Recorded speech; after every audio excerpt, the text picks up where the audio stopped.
Okay, we have another couple call. Oh, good. Okay, on line 11, we have Cathy and Richard, and they want your help with a problem. Kathy? Hi, Dr. Viscott. Oh, that's a sweet voice. How old are you, Kathy? I'm 27. What a young-sounding 27. Everybody. I get so many calls. So many calls? Well, calls, you know, when they want to sell you something, and they ask say, if is your your mommy mother home? Okay. And I say no. Now watch this. Richard will say, hello, Dr. Viscott. Richard, go get on the phone. Richard? Hi, Dr. Viscott. I saw you on Arsenio. You were great. Well, thank you. Is Richard there? Yes, I'm here. Yeah, you sound like an older person, Richard. And he's younger, 11 months. What's going on? Well, it's been exact a month this year that I've been dealing with my sexual abuse. And since I started that, you know, and we've been married a year and 4 months. How old were you when it happened? I was 5. And I thought By whom? My stepfather. Okay. And here I thought when I met the perfect man, loving, caring, and everything, that everything would be okay. We've been together 5 years. Our sex life was great. And then since I've been dealing with this, you know, I've been sleeping out on the couch a lot. Why? I think it's, well, the only thing I can think of is to avoid sex. Because I feel like, and I've talked about this with our therapist, that, you know, if I want to hug him or something, that, you know, I feel like he'll want to go to A straight to Z. And it's been scary trying to deal with this. Richard, Richard, do you ever just hug her? Yeah, I do. Why is the darkness in the voice? Because she is partly right. I mean, I have a beautiful wife here, and I feel empty a lot of times. Sleeping alone in bed all the time. Well, that should end as of right now. Okay. We don't want you. Get back into bed, okay? Okay. How do you like it so far, Richard? It's scary, though. It's scary. Richard, Yes. you're not going to have sex with your wife, Okay. okay? Okay. Forget it. This is the early reaction. She's trying to assert some control as she remembers the abuse at a time when she had no control. So what she wants is to be able to say no, and the only way she felt comfortable saying no would be to be in a different bed or safely away from her stepfather. So the first step in the therapeutic bond between the two of you is to make it okay for her to be next to you in bed. Okay.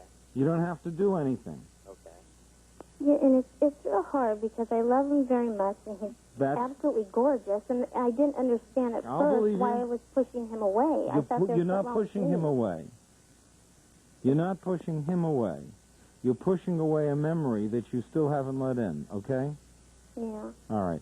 So what I want you to do in bed tonight, this is a homework assignment. Okay. Are you listening? Okay. All right. You're in bed. He's not going to do anything. You can do anything you want. Anything you want. Okay. Cathy, you're on top of this whole situation. You want to give him a kiss. You want to hold him. It's fine. It feels kind of selfish. Be totally selfish. You're the one in total control. You can do whatever you want. Richard? Yes. You're totally passive. Unless she wants to do something, you're just there hugging her and telling her you love her. Okay. You got that? Yes, uh-huh. I mean, there'll be some signs that he's aroused, but you can ignore them. And that doesn't mean you get out of the room. If you just understand, and you call him by name. Richard by name? You call Richard by name all the time, and you use his name almost in every sentence when you're in bed to remind you that Richard is Richard and not your stepfather. Right. Okay. You know, at first, when I first started dealing with this, I would have a lot of flashbacks. And now it feels like I don't even think of my stepfather, but I'm still pushing Richard away. All right. That's because you're trying to shut the flashback off. The flashback is nothing more than a memory that is trying to make contact with your consciousness again. You know, and I'm also trying not to be the victim anymore. You know, But you're not the victim. You're in control now. We just gave you total control over the bedroom. Yeah, because I feel like if I'm still out here, that it's like, Cathy, you know, you confronted him finally, so stop being the victim. Go back in the bedroom. Don't be afraid of your husband. He loves you. But that's what we're doing right now. Okay. And when will I know it'll be right for her? She'll do things to you. That'll... He's the boss, huh? Hey, it's not a bad deal if we can make it work. That's true. That's true. That's what I want.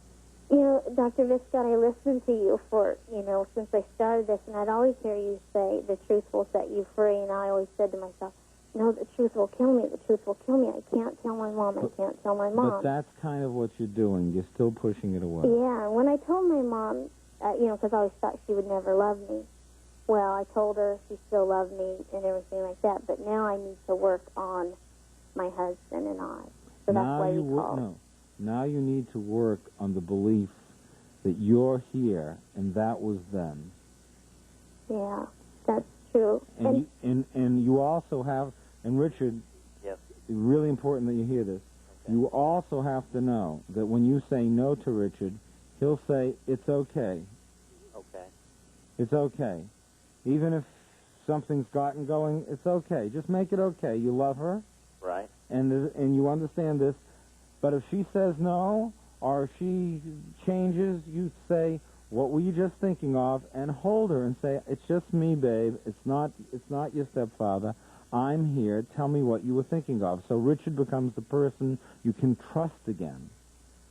Okay. You follow? Yeah. We don't want you to... That's the scary part. That's the whole thing. Richard's trustworthy. Your memories aren't.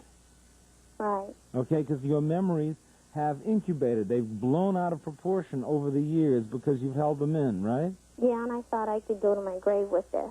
Well, you're not going to. Yeah. We don't even want you to go 20 more minutes with it. What does it feel like knowing you're going to be holding Richard in bed tonight? Good, and a little scary, too. Okay. Focus on the good. Sounds wonderful to me. All right. What are you afraid of for a second? Well, that he might wake up or something. Well, he may very well wake up. Be So aroused. And so he's aroused. So what? Well, I don't want to hurt his feelings. Don't worry about hurting his feelings. Just keep holding him. Okay. He'll find a way to make it work without having to do anything.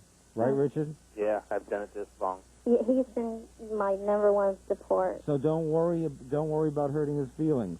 Okay. He's already happy that he's going to be sleeping with you tonight. Yeah, Dr. Viscott, can I ask you one more quick question? Sure. I've been hearing everybody say, you don't have to necessarily forgive the other person, but forgive yourself. I don't feel that at 5 years old that, I don't know how to forgive myself, and you know what I mean? Every 5-year-old kid thinks that there was more they could have done. And every 5-year-old kid is worried about the fact that they think they might have played some role in it, that they were bad for doing it. Well, he told my mom that if I was to tell that he would say it's a bad thing what I did, and that my mom won't love me no more. Okay, but that was a lie, see? And what he did is he manipulated you through your weakness. You also have to forgive him. That means you have to let go of the pain that he caused. That's the final act of freeing yourself. But you see, by him frightening you, you held the pain in, and that's the part that you did. You didn't tell out of fear. But what 5-year-old child would? Okay? Yeah, that's true. It's just like today. Today's his birthday, and my mom called for a party tomorrow for him, and I waited till my mom called me You don't have to tell go. her no. You don't have to go. I told her no, that we're not going. You don't have to do anything you don't want. But with Richard, you have to understand that Richard is not the villain, and with Richard, you're not the victim. Okay? Right. Okay, guys? Right. To bed. Thank you so much. Thank you very much. Take care. It's amazing how it goes. Well, it makes you feel a little more optimistic for them. They seem like an up couple. I think they're going to be good. By the way, I want you, Richard and Cathy, to call back. And I invite all of you who've ever called to call back because it's important to know what it is that happens after you talk. Sharing feelings is opening up a whole new world. You take care. I'll see you next week.